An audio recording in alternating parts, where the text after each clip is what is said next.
आज हम बात करने वाले हैं Bollywood actress, famous Bollywood actress और अभी जो इन्वायरमेंटलिस्ट बताती हैं खुद को, जूही चावला जी के बारे में। जूही चावला ने दिल्ली हाई कोर्ट में एक पेटिशन फाइल की और इस सूट में कोर्ट ने उनके ऊपर 20 लाख रुपए का जुर्माना लगा दिया। जी हाँ, आपने सही सुना, 20 लाख रुपए का जुर्माना उनके ऊपर लगा दिया गया। वो क्या केस था, क्या लेकर आए थे, आज हम इसकी बात करेंगे। जूही चावला ने वीरेश मलिक के साथ मिलकर, जो एक सोशल वर्कर हैं, इन लोगों ने मिलकर एक सूट फाइल किया दिल्ली हाई कोर्ट में about the roll out of 5G in the country. आजकल सब जगह 5G के एक्सपेरिमेंट चल रहे हैं और एक र्यूमर भी चली थी सोशल मीडिया पे कि 5G की वजह से ह्यूमंस को काफ़ी लॉस हो सकता है, डैमेज हो सकता है इकोसिस्टम ऑफ द वर्ल्ड। ये केस हम आज क्यों डिस्कस कर रहे हैं, क्योंकि देखिए आज क्या है, आज है आपका 5 जून, 5 जून को मनाया जाता है इन्वायरमेंट डे। कौन सा डे? इन्वायरमेंट डे के तौर पे इसे मनाते हैं।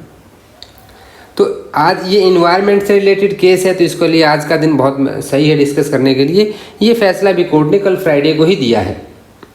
देखिए, दिल्ली हाई कोर्ट ने यहाँ पे बहुत ही स्टर्न रिमार्क्स दे दिया और कहा कि जो आप लेकर आए थे पेटिशन, ये बिल्कुल ही पब्लिसिटी के लिए लेकर आए थे। जो प्लेंटिफ को फैक्ट्स की नॉलेज थी ही नहीं, फैक्ट जितने भी फैक्ट्स थे सारे वैक्सियस एंड फॉल्स थे। और जो लीगल प्रोसीजर होता है किसी भी सिविल सूट में, वो यहाँ फॉलो नहीं किया गया। अगर आप चैनल पर नए हैं तो चैनल को सब्सक्राइब कर लें और साथ ही बेल आइकन को भी प्रेस कर लें, जिससे आपको वीडियोज़ के अपडेट्स मिलते रहें। जो लॉ स्टूडेंट्स हैं उनके लिए भी, जो लॉ स्टूडेंट नहीं है उनके लिए भी आज इस केस को हम बिल्कुल अच्छे से समझेंगे कि क्या कानूनी प्रक्रिया थी, कोर्ट ने ऐसा क्यों कहा और क्यों ये जुर्माना लगाया गया। क्या सही में जूही चावला ने न्यायिक प्रक्रिया का मजाक बनाया है? तो इस वीडियो को अंत तक जरूर देखें, आपके सारे डाउट्स क्लियर हो जाएंगे। देखिए, दिल्ली हाई कोर्ट ने 5G ट्रायल के खिलाफ दायर अभिनेत्री जूही चावला की याचिका खारिज कर दी और 20 लाख का जुर्माना भी लगाया। इसके पीछे, जुर्माने के पीछे कई सारे कारण हैं। जूही चावला का कहना था कि 5G इंडिया में नहीं लागू होना चाहिए क्योंकि ये ह्यूमंस के लिए बहुत ज़्यादा हार्मफुल है। लेकिन उन्होंने ये बात ना तो गवर्नमेंट को नोटिस दिया, ना ही गवर्नमेंट से इसके बारे में पहले कोई कंप्लेंट की, और वो पहुंच गई सीधा हाई कोर्ट। क्या कोई सीधा हाई कोर्ट जा सकता है? इसकी भी हम बात करेंगे। और साथ ही जो इसमें बड़ी घटना हो गई, इन्होंने क्या किया भाई, अभिनेत्री हैं, बॉलीवुड की स्टार हैं, इनका पब्लिसिटी से तो देखिए नाता रहता ही है। न्यायालय ने ये बात बिल्कुल गलत नहीं कही, यहाँ पे कोर्ट ने बिल्कुल सही कहा। क्योंकि हुआ क्या कि आजकल कोविड-19 चल रहा है, तो ड्यू टू कोविड क्या है, सारी जो हियरिंग होती हैं वो होती हैं ऑनलाइन मीटिंग होती है ऑनलाइन। देखिए, जूही चावला अपनी कंफर्टेबल कार में बैठी हैं, बाकी सारे एडवोकेट्स हैं, सब लोग हैं। तो मतलब यहाँ पे आप कहीं पर भी बैठ के कोर्ट की हियरिंग को अटेंड कर सकते हो। जूही चावला ने क्या किया कि अपनी उस मीटिंग का लिंक, उस कोर्ट की हियरिंग का लिंक अपने इंस्टाग्राम यानी कि अपने सोशल मीडिया पे शेयर कर दिया और लोगों से अपील भी की कि वो उसे ज्वाइन करें, और पब्लिक ने ज्वाइन भी किया।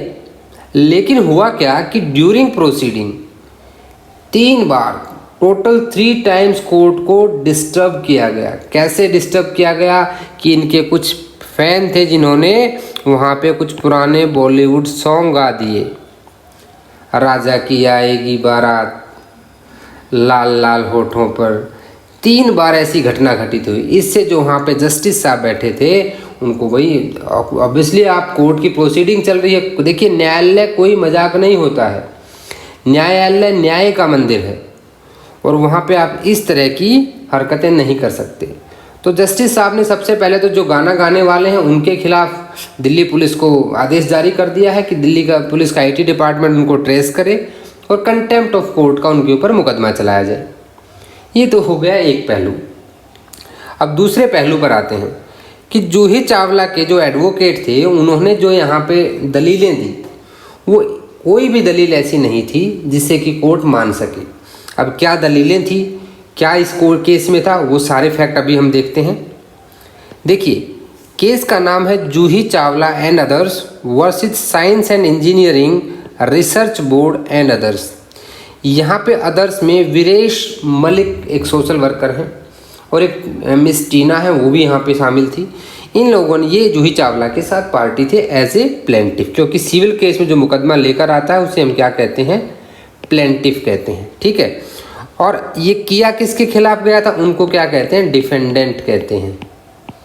देखिए इस केस से आपके सीपीसी के बहुत सारे डाउट्स क्लियर हो जाएंगे आज। आपका साथ साथ सीपीसी भी तैयार हो जाएगा अगर आप स्टूडेंट हैं, और अगर आप एक आम आदमी हैं तो आपको ये चीज़ें समझ में भी आ जाएंगी कि होती क्या है, क्योंकि आप हर दिन न्यूज़पेपर में इस तरह की चीज़ों को देखते हैं, आपको उसके बारे में भी नॉलेज मिलेगी। यहाँ लिखा जाता है CSOS 262/2021। CS का मतलब होता है civil suit original side. Civil suit original side का मतलब होता है कि भाई ओरिजिनल जुरिस्डिक्शन में।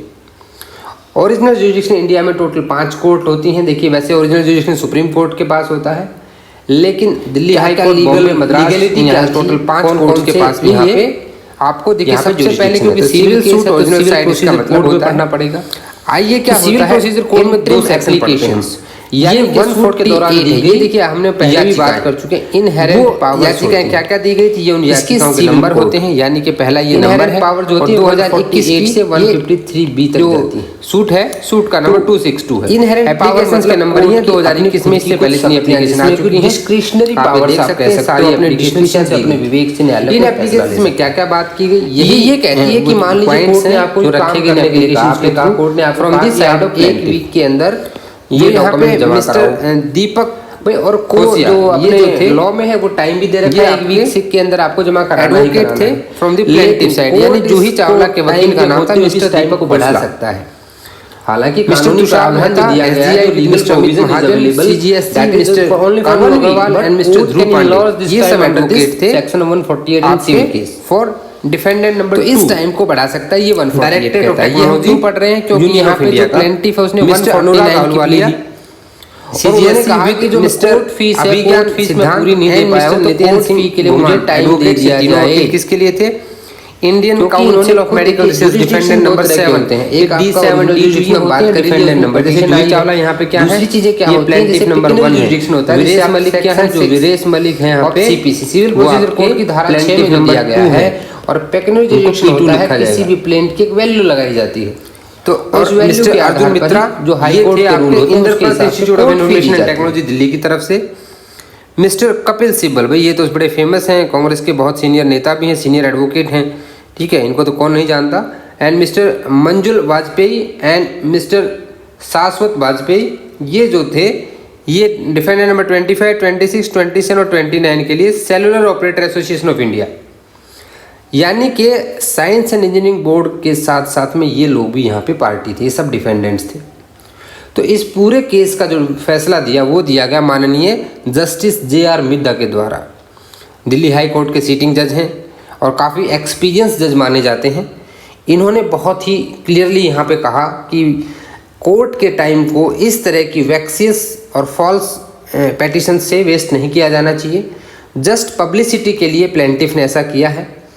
और जो ये लगाया गया है, देखिए इसके ऊपर काफ़ी डिबेट चला इंडिया में, फिर लोगों ने जितने भी जूरिस्ट थे, जो सीनियर प्रोफेसर्स थे लीगल डिपार्टमेंट्स में, उन सब ने यही कहा कि इस तरह की चीज़ों को कर्टेल करने के लिए एक हैवी अमाउंट इम्पोज करना बहुत सही सॉल्यूशन है, ताकि दोबारा कोई ऐसा करने से पहले सोचे, क्योंकि न्याय प्रक्रिया का मजाक नहीं बनाया जाना चाहिए।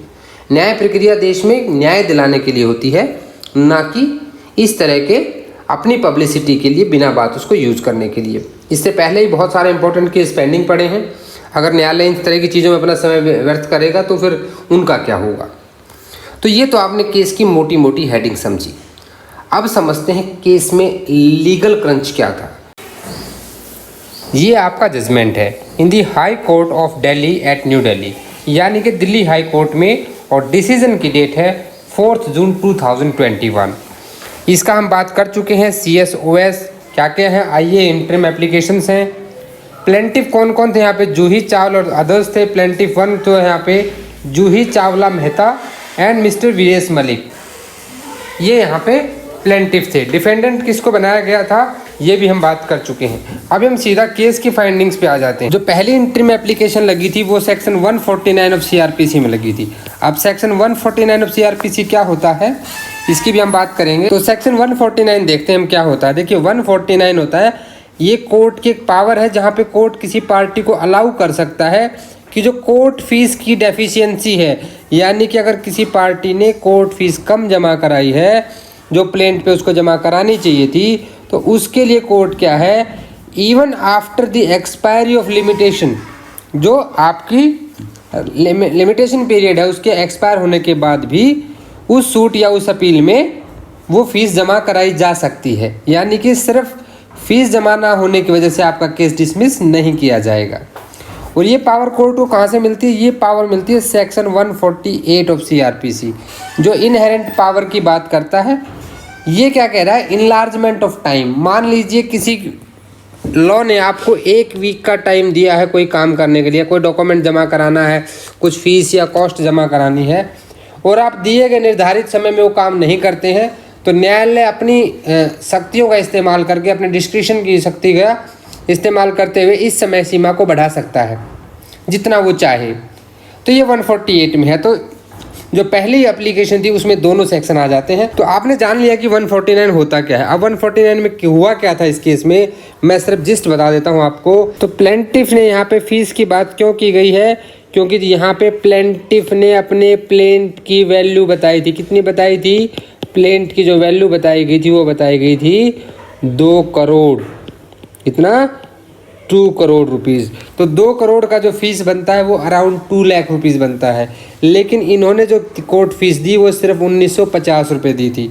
तो कोर्ट ने कह दिया कि 1950 से काम नहीं चलेगा, पूरी फीस आपको देनी पड़ेगी। और सेक्शन 149 में इन्होंने यहाँ पे रिक्वेस्ट की थी कि जी हमें, जो प्रेयर की थी प्लेंटिफ ने, हमें टाइम दिया जाए एज पर सेक्शन 149। लेकिन कोर्ट ने ऐसा नहीं कहा, क्योंकि जो 149 को 148 के साथ पढ़ते हैं तो इन्होंने कहा कि कोविड-19 के कॉन्स्टेंट की वजह से प्लेंटिफ नंबर 1 जो है साउथ अफ्रीका चली गई थी 26 मई को, यानी कि जूही चावला। तो इस वजह से फीस जमा नहीं हो पाई है।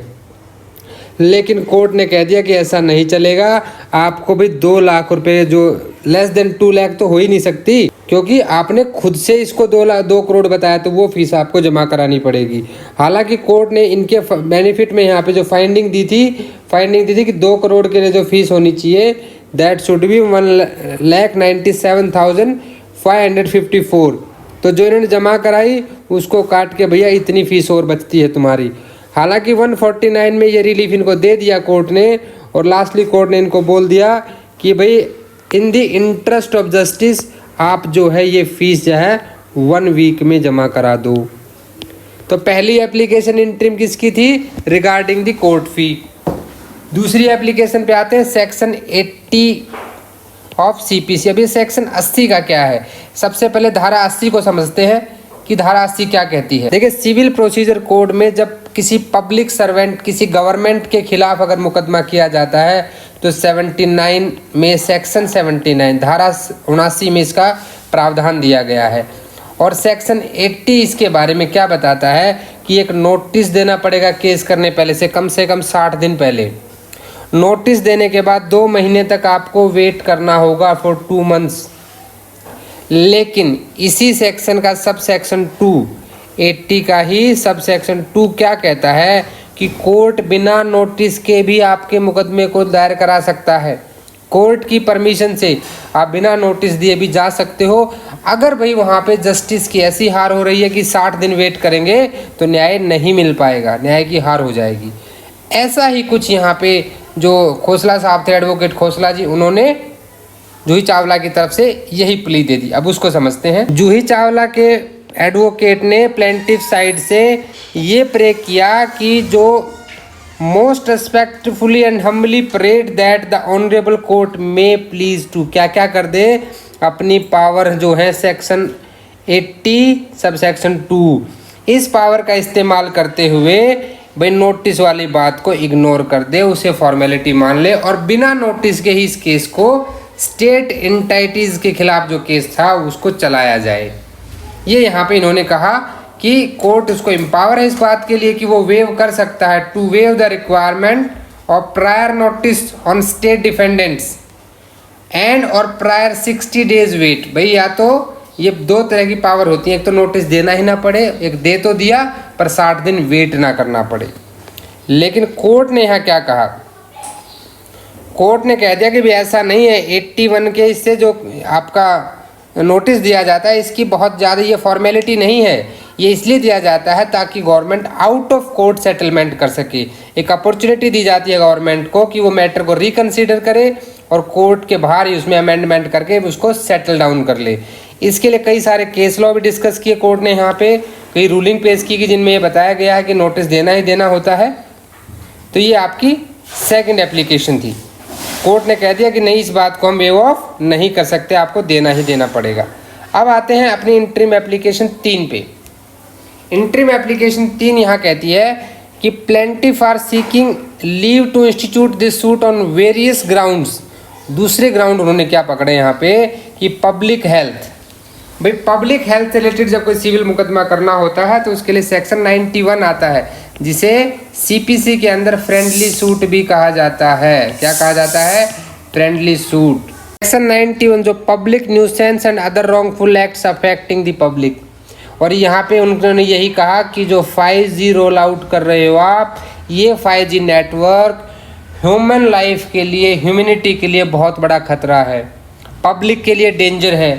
तो इसलिए सेक्शन 91 में क्या होता है कि 2 आदमी यहाँ पे केस फाइल कर सकते हैं, या तो एडवोकेट जनरल कर सकते हैं या फिर क्या कर सकते हैं, वो with the leave of the court की परमिशन से कोई भी 2 या 2 से अधिक व्यक्ति। यहाँ 2 व्यक्ति कौन हो गए?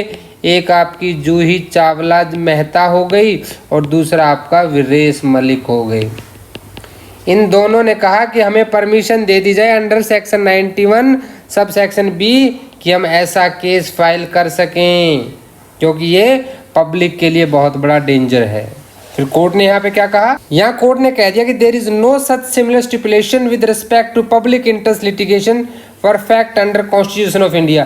भाई यहाँ पे ऐसा पब्लिक से रिलेटेड क्यों नहीं है? क्योंकि अब तक ना तो 5G से कोई ऐसी रिपोर्ट्स आई हैं कि जिससे किसी की लाइफ डेंजर हो गई हो, किसी की डेथ कॉज हो गई हो, किसी को कुछ किसी तरह की प्रॉब्लम्स हो गई, यानी पब्लिकली 5G का कोई नुकसान हो, ऐसे कोई अभी तक प्रूफ नहीं आए हैं। तो ये पब्लिक इंटरेस्ट लिटिगेशन जो हमें कॉन्स्टिट्यूशन प्रोवाइड करता है उसके दायरे में नहीं आता है। तो 91 के सब सेक्शन 1 के क्लॉज बी में आप केस फाइल नहीं कर सकते, यहाँ भी कोर्ट ने मना कर दिया। तो इस तरह से आपने देखा कि जो जो इंटरिम एप्लीकेशन से उनके क्या क्या इफेक्ट है। अब ओवरऑल कंक्लूजन की बात करते हैं कि जो इंटरिम एप्लीकेशंस नंबर दिए गए हैं ये सारे डिसमिस कर दी गई हैं। एक एप्लीकेशन है जो उनकी पार्सली अलाउड की गई है कि प्लेंटिफ, ये कौन सी है? ये सबसे पहली, जहाँ पे कोर्ट फीस वाली, कि कोर्ट फी तो भर दो, बाकी तुम्हारी कोई बात हम नहीं सुनेंगे, तुम सिर्फ कोर्ट फीस भरो, बाकी सारी तुम्हारी डिसमिस कर दी गई हैं, कोई बात नहीं सुनेंगे। तो यहाँ पे कोर्ट ने उनको डायरेक्शन दी कि आप पहले तो ये जमा कराओ within 1 week, failing which the registry shall recover the court fee from the plaintiff, नहीं तो तुमसे रिकवर कर ही लेंगे। भाई अटैचमेंट और सूट क्या कर दिया गया है? डिसमिस कर दिया गया है। And all other applications are disposed of. यहाँ पे कोर्ट ने आगे देखिए काफ़ी सारी चीज़ें लिख दी हैं।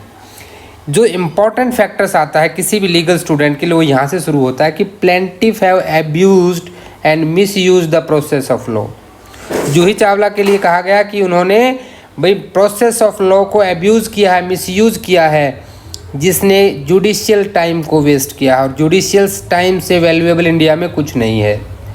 जो कॉस्ट है 20 lakh rupees is impose on the plaintiff. ये 20 लाख रुपीज़ का कॉस्ट जो है इम्पोज कर दिया गया है किस पे? जूही चावला पे। Plaintiff are directed to deposit the cost of rupees 20 lakhs with Delhi State Legal Service Authority within 1 week। 1 हफ्ते का समय दिया गया है। और if cost is not deposited within 1 week तो क्या करेगा? DSLSA यानी कि Delhi state legal service authority shall recover the same from the plaintiff in accordance with the law. और उसको क्या करेगी भाई? उसको विड्रॉ कर लेगी। और जो उस पैसे का यूज़ कहाँ पे होगा? देखिए यूटिलाइजेशन भी दे दिया, कितना अच्छा प्यारा जजमेंट आप देखिए।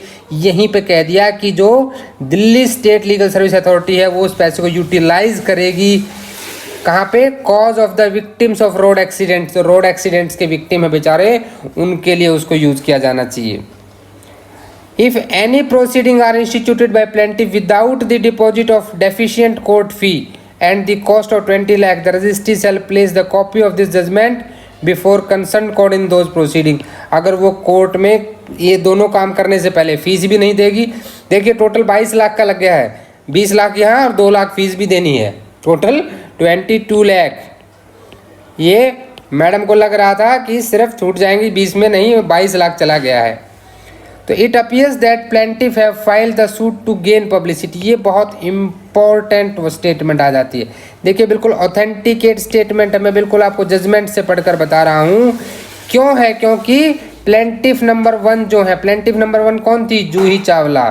जूही चावला ने क्या किया? सर्कुलेट कर दिया वीडियो कॉन्फ्रेंसिंग का लिंक जिसमें हियरिंग होनी थी अपने सोशल मीडिया अकाउंट पे, और जिससे क्या हुआ? रिपीटेड डिसरप्शन हुआ, यानी कि 3 टाइम्स डिस्टर्ब किया गया गाने गाकर of the court proceeding. During this course of hearing of this suit court proceedings were disrupted thrice. देखिए यहाँ दे दिया इसने 3 बार। किसके द्वारा? Unknown miscreants who continued the disruptions despite repeated warning, जिनको बार बार चेतावनी देने के बाद भी चुप नहीं हुआ भाई वो, तो उनको क्या किया गया? शो कॉज नोटिस इशू कर दिया गया।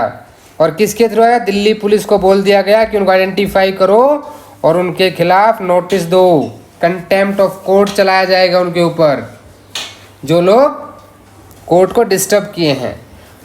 और ये पूरे, तो आपने देखा पूरे मामले को जस्टिस JR मिद्धा जी ने 4 जून को ये डिसीजन दिया है। किस तरह से उन्होंने जूही चावला पर 20 लाख का कम जो जुर्माना लगाया है, और उसके साथ साथ उनको 2 लाख रुपये यानी 1,95,000 समथिंग कोर्ट फीस भी जमा करानी पड़ेगी। Thanks for watching this video. Comment करके जरूर बताएं आपको वीडियो कैसा लगा।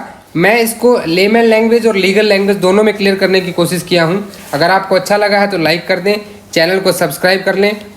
अगर आप और भी नॉलेजेबल वीडियो चाहते हैं तो वो सारे मेरे चैनल पे अवेलेबल हैं, आप उनको भी देख सकते हैं। आपके कोई भी डाउट्स हैं तो आप मुझे मेल कर सकते हैं, आप हमारे टेलीग्राम चैनल पर भी ज्वाइन कर सकते हैं। वीडियो अच्छा लगा तो लाइक करें, अपने दोस्तों के साथ शेयर भी करें, और कमेंट करके ज़रूर बताएं कि आपको ये वीडियो कैसा लगा। मैंने कोशिश की है कि इस पूरी केस लॉ को हम अच्छे से स्टडी कर पाएँ, जिससे कि देखिए अगर जब आप कोई केस लॉ स्टडी करते हैं ना, तो उसके सारे फैक्ट्स आपको याद हो जाते हैं। तो एग्ज़ाम पॉइंट ऑफ व्यू से भी, जनरल नॉलेज के तौर पर भी, दोनों तरह से आपके सारे संशय मेरे हिसाब से दूर हो गए होंगे। मिलते हैं नेक्स्ट वीडियो में। जुड़े रहिए हमके लीगल शिक्षा के साथ इसी तरह के टॉपिक्स के लिए। तब तक के लिए जय हिंद, जय भारत।